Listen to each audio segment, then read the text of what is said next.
नमस्ते, जय माता दी शिवाय। प्रिय भक्त करो, आज अश्विन माह शुक्ल पक्ष की अष्टमी तिथि है। आज दुर्गा अष्टमी महाअष्टमी का दिन बढ़िया माता महागौरी को समर्पित की थी। पूरे भक्ति भाव से माता महागौरी की कथा का श्रवण करने से व्यक्ति को धर्म ईश्वर की प्राप्ति होती है, जीवन में सुख समृद्धि का आगमन होता है, सभी प्रकार के कष्ट दूर हो जाते हैं और अमोघ फल की प्राप्ति होती है, जीवन सुखमय होता है।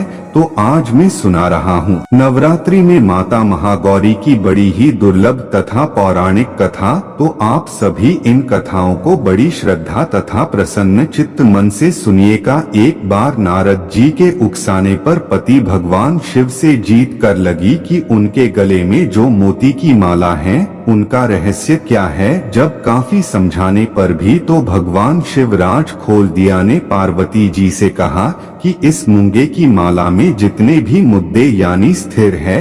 तभी आपकी माता सती इस बात को सुनकर हैरान रह गई। माता सती ने भगवान शिव से पूछा, प्रभु भला कैसे संभव है, इस तभी मुंडे मेरे हैं। इस पर जी बोले, आपका एक तो 8वां अवतार है, इससे पहले आप 107 बार जन्म लेकर शरीर क्या चुकी हैं और ये पूर्व जन्मों की निशानी है। इस माला ने अभी एक मूल्य की कमी है, इसके बाद यह माला को न हो जाएगी। सीधे की बात सुनकर माता सती ने यूजीसी से कहा कि प्रभु मैं बार बार जन्म लेकर शरीर त्याग करके, लेकिन आप परित्याग नहीं करते क्यों। शिवजी हंसते हुए बोले, मैं अमर कथा कहता हूँ, इसीलिए मुझे शरीर का त्याग नहीं करना पड़ता। इस पर माता सती ने अमर कथा सुनाने की इच्छा प्रकट की। प्रिय दर्शकों, श्रीमती माता सती को कथा सुनाने लगे तो उन्हें नींद आ गई और वह कथा सुन नहीं पाए, इसीलिए उन्हें दक्ष के यज्ञ कुंड में कूदकर अपने शरीर का त्याग करना पड़ा। जी ने सती के मुद्दे को भी माला में कुछ दिया। इस प्रकार 108 मोती की माला तैयार हो गई। नदी में जन्म पार्वती जी के रूप में हुआ। इस जन्म में माता पार्वती को अमरत्व प्राप्त हुआ, उन्हें शरीर त्याग नहीं करना पड़ा।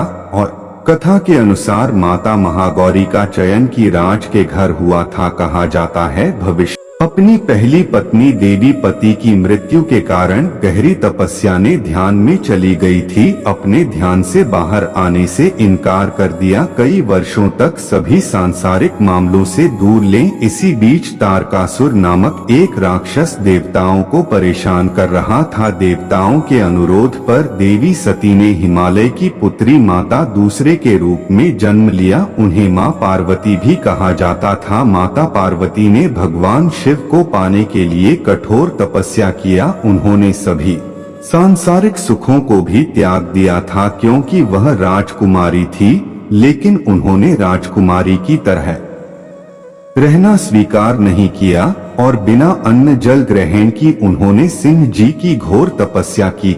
जाता है कि माता पार्वती की घोर तपस्या के कारण ही उन्हें माता ब्रह्मचारिणी के नाम से जाना जाने लगा। 4 वर्ष बीत गए, लेकिन माँ पार्वती ने हार नहीं मानी। बारिश और तूफान से लड़ते हुए उन्होंने कुछ भी खाने या पीने से इनकार कर दिया। इससे उनकी त्वचा काली पड़ गई और उनका शरीर भी धूल मिट्टी पति आदित्य धर गया। इस गंभीर तपस्या के कारण माँ पार्वती ने अपनी सारी चमक खो दी और बेहद कमजोर हो गई। लंबे समय के बाद भगवान शिव नहीं उनकी तपस्या पर ध्यान दिया। उन्होंने उनकी भर्ती का परीक्षा थी और यह महसूस किया कि वह वास्तव में सभी का ही रूप में भगवान शिव माता पार्वती से विवाह करने के लिए तैयार हो गई, क्योंकि वह कमजोर हो चुकी थी और सभी प्रकार की गंदगी में ढकी हुई थी। भगवान शिव ने उन्हें शुद्ध बनाने का फैसला किया और उन्होंने अपने बालों से बहने वाली गंगा के पवित्र चलते माता पार्वती पर गिरा दिया। इस पवित्र चल ने माता पार्वती के शरीर की सारी गंदगी घोटा ले और उनकी खोई हुआ चमक उन्हें वापस प्राप्त हुई। जैसे ही शुद्ध और पवित्र जल उन पर गिरा, उनकी त्वचा ने अपना प्राचीन चमक वापस पा लिया और वे उत्कृष्ट चमकदार आभा में बदल गए। उन कारण चंद्रमा की चमक के समान उज्जवल हो गया।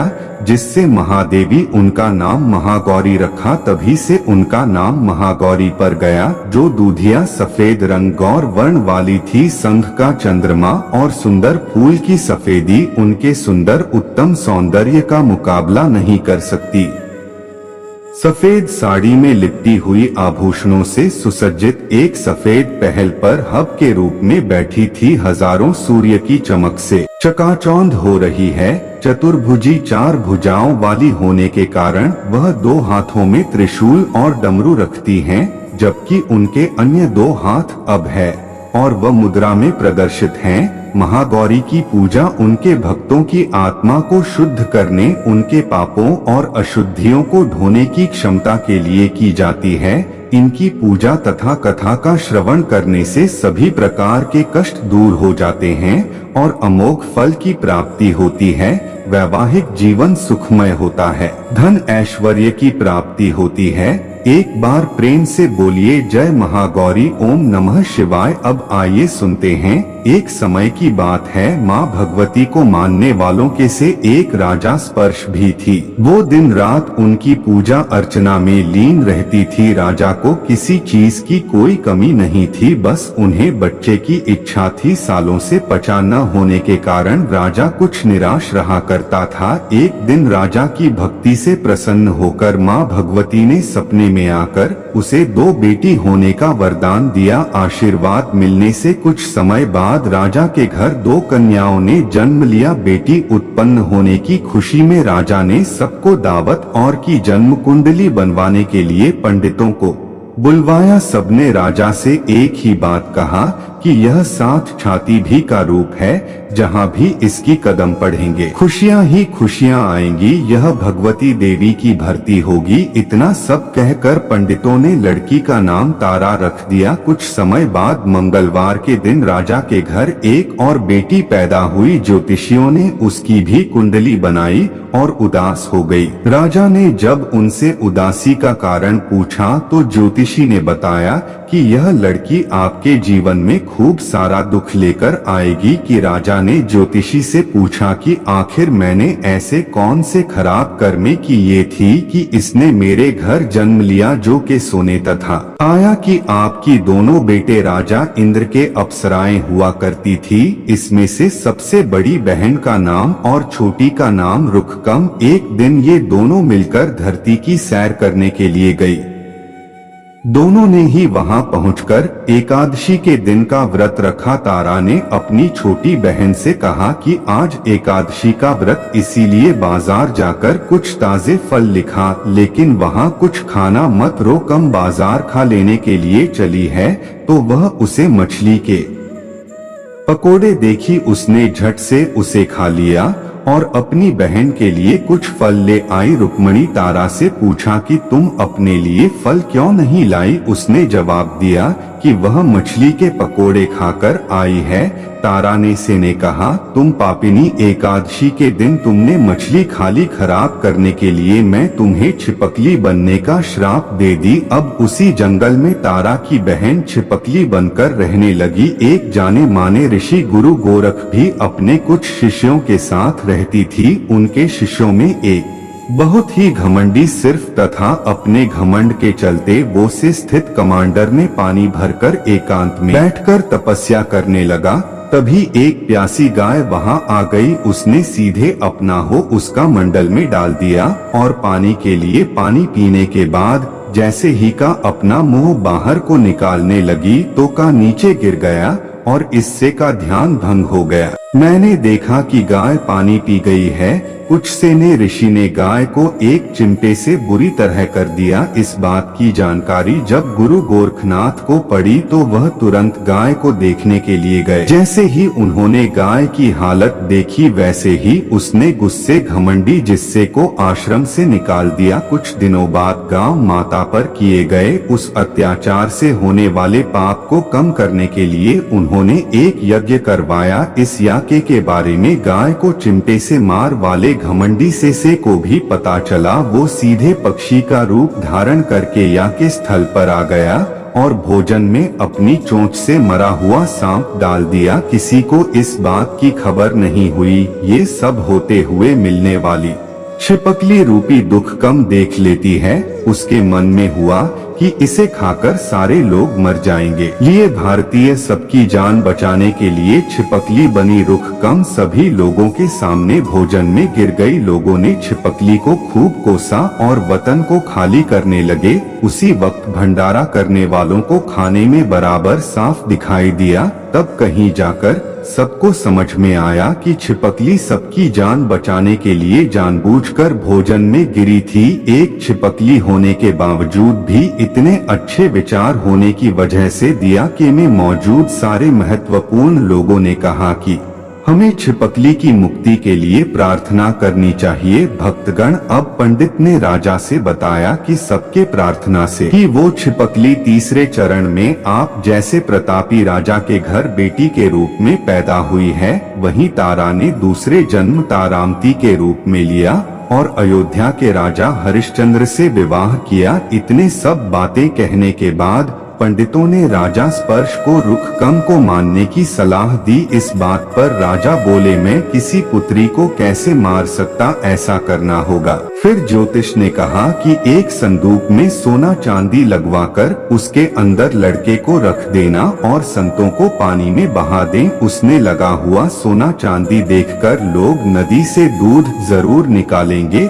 और लड़की की जान बचा ली। राजा ने चोटी सोने जैसा बताया, ठीक वैसा ही किया। नदी में सोना चांदी जरा पर संदूक देखकर काफी के पास एक लेकिन ने उसे बाहर निकाल लिया। उसकी कोई संतान नहीं थी, इसीलिए उसने संतों के अंदर की कन्या को पालने का फैसला किया। उस कन्या को देंगे। वह उसकी पत्नी ने खूब प्रेम से पाला और को नाम रख दिया। बड़े होते ही दोनों ने रुको का विवाह कर दिया। साथ सुमन तारामती और राजा हरिश्चंद्र के महल साफ सफाई का काम किया करती थी। कुछ दिनों बाद रुखको की सासू माँ बीमार हो गई, जिसके जगह रुख को वहाँ काम करने लगी। बारामती ने उसे देखा और पुराने जन्म के पुण्य के कारण पहचान लिया और उससे कहा, तुम मेरे साथ बैठ जाओ। रुखको ने बोला कि मैं तो अभागिन इसीलिए आपके साथ नहीं बैठ सकती। मंत्री ने उसे बताया, तुम पूर्व जन्म में मेरे ही बहन भी तुम्हें एकादशी के व्रत के दिन मछली खा ली थी, तो मैंने तुम्हें दंड देते हुए छिपकली बना दिया। अब तुम्हें दोबारा मनुष्य जन्म में मिला है, तो इस जननी माँ वैष्णो की पूजा करके पुण्य कमाने माँ की पूजा से हरे सारी इच्छाएं पूरी होंगी। तारामती की बात को सुनने के बाद रुख को माँ वैष्णो से एक बेटे के लिए प्रार्थना करती है और कहती हैं कि अगर उसकी मनोकामना पूरी हुई तो वह अपने घर में माँ वैष्णो देवी की पूजन और जागरण करवाएगी। प्रिय भक्त माँ वैष्णो देवी उसकी प्रार्थना सुन लेती हैं और उसे एक को हुई पुत्र की प्राप्ति के बाद रुख को उसकी देखभाल और लाड़ दुलार माँ वैष्णो देवी की पूजा करना भूल जाती है। ऐसा होते होते 5 वर्ष बीत गए और फिर एक दिन उस बच्चे को चेचक यानी माता निकल जाती है।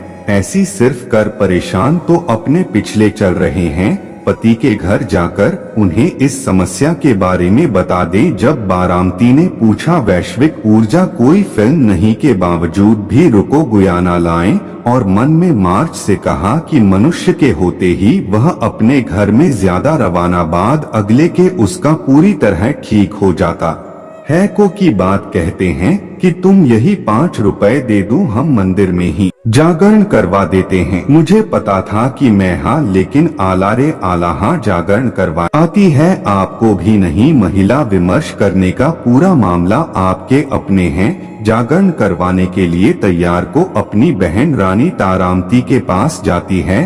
रानी तारामती मुनरो की बात तारा कहने के लिए तैयार हो जाती है। इस बात को बताने के लिए रुख को जब पर स्थित के पास जाती है, तब उसके बीच की बातों को से नामक नाई सुन लेता है।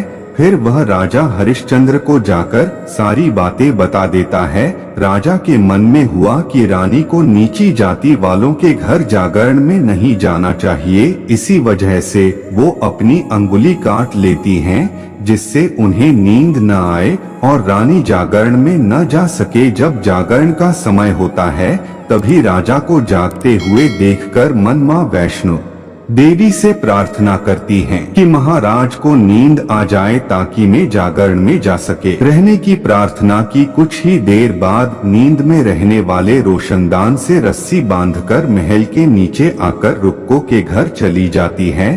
इसी जल्दीबाजी रास्ते में रानी कर रेशमी रुमाल और एक पांव का पायल के शंकाएं। इधर कुछ वक्त बाद राजा हरिश्चंद्र की नींद टूट जाती है। टूटने पर लाने को अपने पास न देखकर राजा उनकी तलाश में निकल जाते हैं। रानी को तोड़ते तोड़ते उन्हें रानी का अनुमान और पायल मिलता है। रानी की चीजों को अपने साथ लेकर राजा जागरण स्थल पर पहुँचे और एक जगह चुपचाप बैठकर जागरण सुनने लगते हैं। माँ वैष्णो देवी के जयकारे के साथ जागरण खत्म होता है और सभी को प्रसाद दिया जाता है। अगर आप अपने हिस्से के प्रसाद झोली में डालें, ऐसा करने पर लोग उनसे पूछते हैं कि वो प्रसाद क्यों नहीं खा रहे हैं। अगर आप प्रसाद का सेवन नहीं करते हैं तो जागरण में आए लोग भी प्रसाद नहीं खाएंगे। तब रानी बोली, वह प्रसाद राजा के लिए, अब आप मुझे प्रसाद। पीछे फिर अपने प्रसाद लेकर ने सबके सामने खा ली थी। रानी के प्रशांत खाते ही जागरण ने सभी भक्तों ने प्रसाद खाया। इसके बाद रानी महल के लिए निकल जाती हैं। तभी रास्ते में राजा ने उन्हें रोककर पूछते हैं कि तुमने नीची जाति के घर प्रसाद खाकर खुद को पवित्र कर दिया है, तुमने मेरे लिए भी प्रसाद रखा है, अब तुम उससे मुझे भी पवित्र करना चाहती हूँ। अब मैं तुम्हें अपने महल में नहीं ले जा सकता। वे राजा रानी की झोली को देखता है, तब उन्हें प्रसाद की जगह गुलाब, अनेक जैसे फूल और कच्चा चावल व सुपारी दिखाई देती है। इस चमत्कार को देखकर राजा हैरान हो जाते हैं।